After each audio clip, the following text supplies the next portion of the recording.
Hi, my name is Mark Sheppard, and I'm presenting some work in conjunction with Dr. Becky Inkster on ultra-audible sound perception in the human brain. Now, I always like to open a presentation with a particularly great quote from Albert Einstein. It's entirely possible that behind the perception of our senses, worlds are hidden of which we are unaware.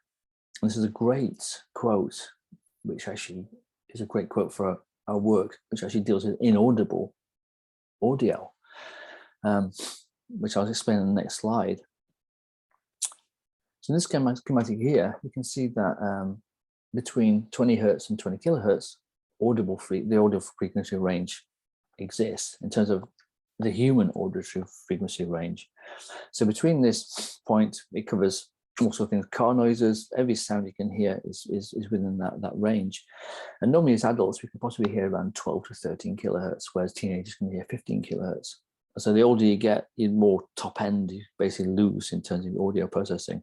But it's still possible to partially perceive this by adding more energy into those ranges. So for example, if we played 20 hertz at 70 decibels, we would perceive that it would be loud enough to hear. Equally with the upper range, instead of 18 kilohertz, 20 kilohertz, you put more energy in that point, you actually hear it, but it probably would going to the pain threshold level, which is 120 decibels. Anything more than that would cause pain. So below 20 hertz, we've got infrasound. It's just putting things in context with our work. So this is something which is a sound range which basically elephants work with and whales work with to communicate. So for example, elephants communicate with, actually you can feel infrasound with their feet. And as you can see in the sine wave above that elephant icon, you can see it's a very slow wave. For example, 1 hertz would be 1 cycle per second. So it's a very slow wave, which corresponds with, say, the frequency that bats work with echolocation, or dogs can hear, or cats can hear, which is around 20 to 100 kilohertz, which is ultrasonic or ultra-audible range. And this point, you can see this sine wave is a lot, appears to be a lot faster. So for example, in 1 second, you would have at 20 kilohertz, you would have 20,000 cycles. So it's a very high range sound. And also to put in context, ultrasound as in diagnostic imaging is 2 megahertz. So basically, again, you get recordingly faster and faster cycles per second. And this produces an environmental acoustic mix of audible range plus inaudible range sounds in terms of infrasound and ultrasound. So all these sounds existing in the environment at once, basically, to form this really complex harmonic pattern. So in terms of our work, we're looking at ultrasonic sound. So ultra audible, near ultrasonic, so just above the limit of the human hearing. So we're looking at roughly around 25 to 48 kilohertz range. So here we basically, what we said before is that in ultrasound, the higher the frequency is, the greater the attenuation per unit length. So basically, the more energy is put, actually in terms of the number of cycles per second, means that it attenuates quickly. So you can maximum distance you can actually transmit ultrasound near, and also near ultra audible sound, is roughly around less than 200 meters. Whereas with infrasound, because it's basically a slow transmission in terms of a reduced number of cycles per second, in terms of 1 to 20 cycles per second, you can get a transmission distance of roughly around 10 kilometers, which is a vastly different dynamic there.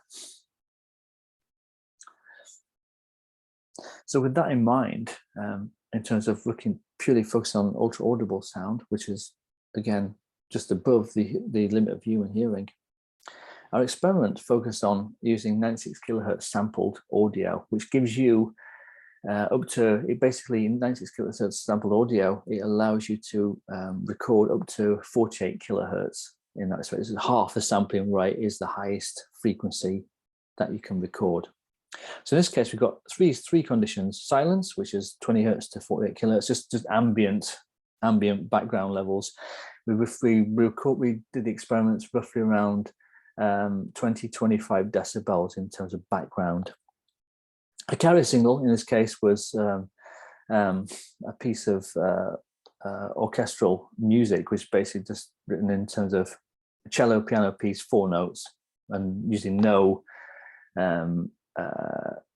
major or minor sounds, just basically more like a drone, monotonous drone, repeated. But actually, in this case, we're looking at 100 seconds of audio presented at a participant using speakers.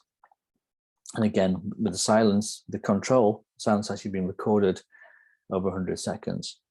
And then we have carrier plus ultra-audible sound. So we've got a full-length audible range to 20 kilohertz.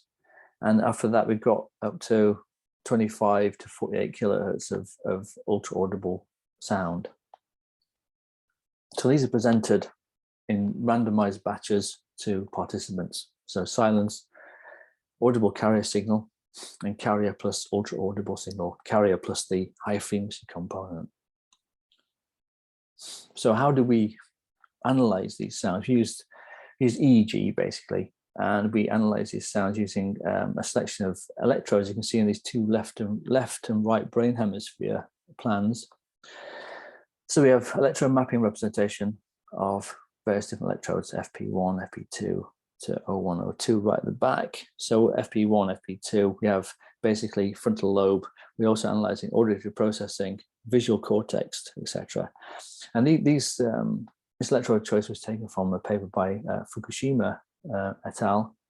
2014. So this is based on that work to a certain extent in terms of electrode choice. It gives you good electrode choice right across all the major processing regions associated with audio processing. So with this in mind, we analyze, as you can see here, the data here of comparison of the carrier. Remember that carrier, if you look in the bottom right hand corner, we've got the carriers in the blue, which is the audible range audio, with the carrier plus the ultra audible watermark. And between electrodes and conditions, we're showing a highly significant value of difference between those two different test components. So in terms of the carrier versus carrier plus ultra audible test conditions. So at this point, we're not emphasizing whether one, say for example, the ultra audible component is causing an increase in alpha wave activity or a reduction in alpha wave activity. We're saying there's a difference between those two samples, and the alpha wave activity in this sense actually shows focused attention to a stimulus. So that's why we measured alpha wave activity in this sense, in this experiment particularly. So between those two samples, carrier plus carrier ultra audible watermark, there's a significant difference in alpha wave activity. So it's being cognitively processed, but we don't know which way, whether it's significantly up or down in terms of differences between the alpha wave activity. And at this point you were thinking, how does the sound get into the brain at this point? Of course, obviously the ears aren't picking it up because they only go from 20 hertz to 20 kilohertz. So the experiment was actually presenting the samples, the audio samples, via high definition speakers, placed 1 meter apart from the participants, and the sound itself is actually transmitted via bone conduction, soft tissue conduction, probably skin receptors, mechanoreceptors in the skin, then passed into the nervous system, into the brainstem, into the left lateral sulcus, and then processed at that point. So at this point, you get a misprocessing of audio. So it's like in a WAV file, but the brain doesn't, it knows it's a sound file, doesn't know what to do with it. So in this case, we had, in the participants, we had induced synesthesia in some respects. So we had some participants who thought somebody was behind them, or they heard a sound, 10 kilohertz sound in front of them in a precise orientation, etc. Other people didn't actually have any induced synesthesia, but some of the participants did. So it's interesting that collectively, out looking at all the 12 electrodes, in terms of we're looking at frontal lobe, auditory processing, visual cortex, etc. The collective output of all those electrodes is showing a significant difference in alpha wave activity in response to the stimulus of ultrasound, of ultrasonic audio. So that in itself is interesting, but it obviously requires further investigation to find out whether it's significantly increased or decreased, and whether we can induce some levels of synesthesia in participants. Again, the audio is delivered at safe levels, lower than 80 decibels, and a very short level experiments over 100 seconds for each different condition. Now, for example, this is the main take-home conclusion from the work. In terms of the controls, comparing carriers with silence. So basically got silence, full range silence with carrier signal, which is up to 20 kilohertz audio. And here they're significantly different, as you would expect, from sound compared to silence or background level. You would show that the brain is actually actively processing audio. So there's going to be a stimulation of the auditory processing center in that regards, in terms of there will be perception of sound compared to silence, as you would expect as a control. Comparing carrier and ultra-audible with silence, of course, you would expect there to be, as you can see, a significant difference between silence versus audible. So in this case, possibly you could argue at this point with comparing audible with silence, you're saying, well, obviously the brain is perceiving audio, so therefore it will be different. It will be significantly different. But as you remember, when you compare carrier alone, audible range plus carrier plus high frequency watermark, is that there is a difference between those two samples. So obviously the ultra-audible component is actually producing another effect in the cognitive in the brain. And when you compare all the conditions together, obviously they're all going to be significant from each other. So that's actually a good internal control as well in terms of that analysis. So take-home message in terms of final thoughts for this presentation is acoustic environments are complex in form. And so when we look at infrasound, ultrasound, it's relatively poorly understood. I mean, there are various works from NASA, etc., showing the effects of infrasound and ultrasound on humans, on astronauts particularly. A high dose of that would actually make astronauts become unconscious within 90 seconds, for example, say 156 decibels of infrasound or ultrasound. But in terms of our work, we're looking at just everyday environments. So we're looking at analyzing the London Underground in terms of looking at infrasound, ultrasound components as well.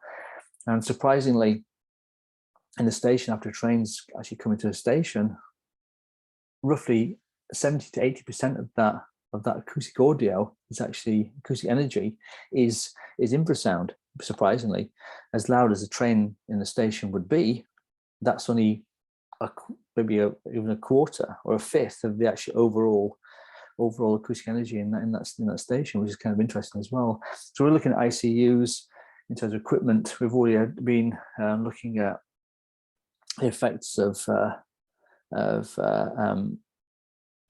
equipment in space, for example, in space stations, etc. This as well, looking at harmonic interactions between various pieces of equipment. So it's a complex story in terms of how infrasound and ultrasound in general affects us, or may affect us, or may actually prove to be beneficial in the environment. So that's something else we're looking in the future. So understanding this will be, as I said earlier, was that we're actually able to understand better acoustic environments, whether it's actually terrestrially, or as I said before, on long space missions, etc. So in terms of eliminating hypersensitivity to so radio frequencies or ultrasonic sound. For example, ultrasonic sound is also present when in air conditioning, where that has got a signature of 25 to 35 kilohertz, for example, or a washing machine on spin, that is 40 kilohertz. So even in our everyday home lives, we have elements of ultrasound present in our environments. Traffic rumble produces infrasound as well. Wind turbines produce infrasound. Tube trains produce infrasound, etc., etc. So we're looking into the ways, actually, is this affecting us long term, or is it actually beneficial for us, for human beings? So in our paper, we talk about the ethical review and monitoring of these inaudible sound frequencies. And so we're more interested in start opening a conversation in saying, do these sound frequencies exist in your workplace, your home life, etc., and basically notify people, and also educate people in terms of inaudible sound, and open the floor for questions and further investigation. So it may impact well-being and health, both mental and physical as well. So again, this is something to discuss in the wider field. So the other point of the paper as well is actually looking at using sonic therapies and actually advising further literature and also anticipated governance based on unbiased and robust ethics in terms of these fields as well.